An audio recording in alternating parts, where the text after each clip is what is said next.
যখনই মানুষ নামাজে দাঁড়ায় আল্লাহ পাক তার দিকে দৃষ্টি নিবদ্ধ করে, এবং যখন মানুষ এদিক ওদিক তাকানো শুরু করে নামাজে, আল্লাহ পাক মুখ ঘুরিয়ে নেন।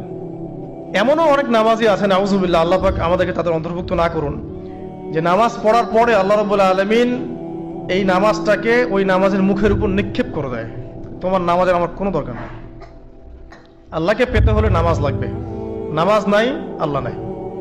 ওয়াস্তাঈনু বিস-সাবরি ওয়াস-সালাহ, তোমরা সবর এবং সালাতের মধ্য দিয়ে আল্লাহর সাহায্য প্রার্থনা করো। আমরা এই জন্য নামাজে বলি ইয়াকা না'বুদু ওয়া ইয়াকা নাস্তাঈন, আমরা শুধু আপনারই ইবাদত করি এবং আপনার কাছেই সাহায্য প্রার্থনা করি। তো আল্লাহকে পেতে হলে নামাজের কোনো বিকল্প নাই। যে ব্যক্তি নামাজ পড়ে না, আল্লাহর সাথে তার কোনো সম্পর্ক নেই, নো কানেকশন। আপনি যে কোনো কিছু চাচ্ছেন, সেজদায় পড়ে আল্লাহর সামনে আত্মসমর্পণ করেই চাইতে হবে। ওয়াসজুদ ওয়াক্তারিব, আল্লাহ কি বলেছেন? সেজদা করো, নিকটবর্তী হও। তো ব্যাখ্যা অনেক করা যায়। নামাজ না পড়লে কিন্তু মানুষ কুফরিতে লিপ্ত হয়। যে ব্যক্তি মান তারাকা সালাতান মুতাআম্মিদান ফাকাদ কাফারা, যে ব্যক্তি সালাতকে অস্বীকার করে, ফরজ নামাজকে অস্বীকার করে, সে ব্যক্তি কিন্তু কুফরিতে চলে যায়। ঠিক আছে। তারপরে বাইনা রাজুলি ওয়া বাইনা শিরকি ওয়াল কুফরি তারকুস সালাহ, একজন মুমিন বান্দা এবং অমুসলিমদের মধ্যে পার্থক্যই নামাজ। নামাজের বিষয়ে অনেক কথা আমি আগেও বলেছি, আপনারা শুনেছেন, অন্য আলেমদের কাছেও শুনেছেন। এক বাক্যে নামাজ না পড়লে ইসলামের রশিটা কেটে যাবে। মুআয বিন জাবালকে নবী সাল্লাল্লাহু আলাইহি ওয়াসাল্লাম বলেছেন যে যদি মান তারাকা সালাতান মুতাআম্মিদান, কেউ যদি সালাতকে ইচ্ছা করে ছেড়ে দেয়, ফাকাদ বারিয়াত মিন জিম্মাতিল্লাহ, সে ব্যক্তি আল্লাহর জিম্মেদারি থেকে মুক্ত হয়ে যাবে। তার উপর আল্লাহর কোনো জিম্মাদারি নাই, আল্লাহর নিরাপত্তা জিম্মাদারি থেকে সে মুক্ত। তো পাঁচ ওয়াক্ত নামাজ আল্লাহ পাক আমাদের সবাইকে জামাতের সাথে পড়ার তৌফিক দান করুন।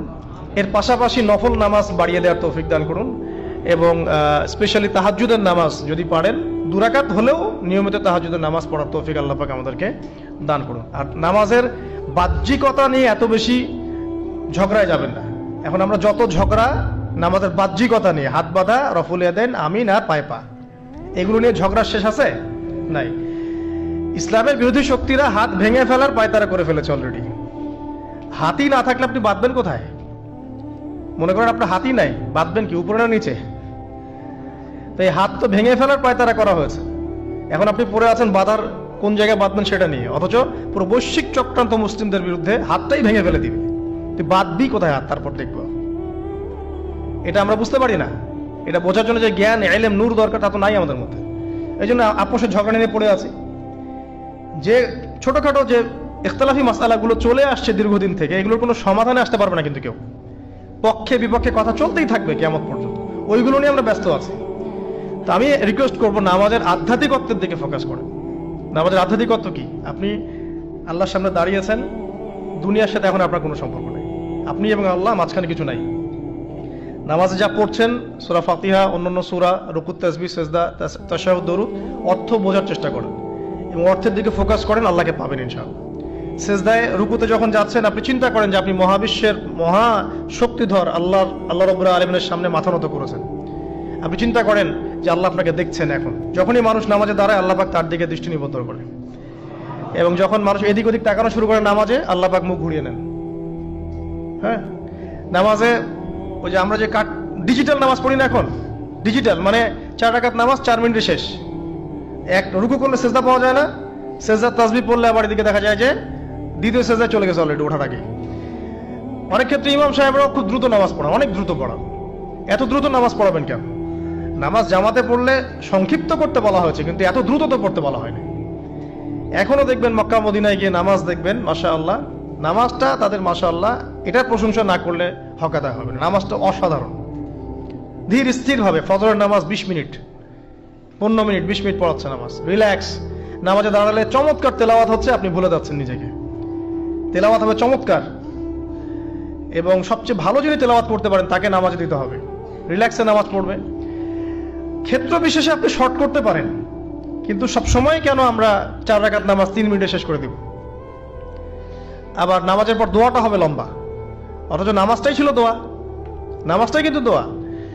এখন সেজদায় আমরা যদি কান্নাকাটি করতে না শিখি, আল্লাহর সামনে আমি মাথা নত করেছি, এখানে নিজের মনের যত আবেগ, আকুতি, দোয়া, এগুলো আল্লাহর সামনে ঢেলে না দিতে পারি, এই দোয়া কালাম না শিখি, তাহলে তো নামাজের আধ্যাত্মিকতা অর্জন হলো না।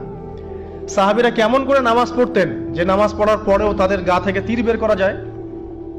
কিভাবে তারা নামাজ পড়তেন? তাহলে নবী সাল্লাল্লাহু আলাইহি ওয়াসাল্লাম কিভাবে নামাজ পড়তেন যে নামাজ পড়ার ফলে তার পা মোবারক ফুলে যাইত? এক রাকাতে তিনি 4 পারা কোরআন তেলাওয়াত করতে পারলেন কিভাবে?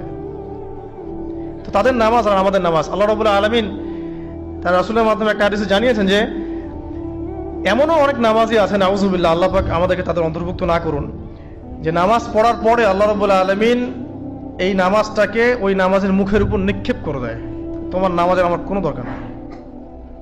আল্লাহ পাক আমাদেরকে হেফাজত করুন। ধীর স্থির ভাবে পড়েন, রিল্যাক্সে, তারা হওয়ার কিচ্ছু নাই।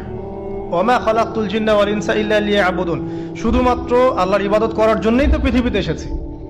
হোক না দোকানটা 5টা মিনিট পরে খুললে কি হবে? হ্যাঁ, জমিতে যান, জমিতে আধা ঘন্টা পরে গেলে কি হবে? যে আল্লাহ পাক আপনাকে বাঁচিয়ে রাখতে পারেন, সে আল্লাহ পাক আল্লাহর পথে সময় দিলে আপনাকে অফুরন্ত রিজিকও তো দিতে পারেন, পারেন না? আপনি আল্লাহর হয়ে যান, বাকি সব আল্লাহ আপনার দায়িত্ব নিয়ে নিবে ইনশাআল্লাহ। আপনি নিজে আল্লাহর হয়ে যান, আপনার সবকিছু দায়িত্ব কে নিয়ে নিবে? আল্লাহ নিয়ে নিবে। তো আল্লাহ পাক আমাদেরকে ধীর স্থির ভাবে আধ্যাত্মিকত্ব অর্জন করে নামাজ পড়ার তৌফিক দান করুন, আমিন।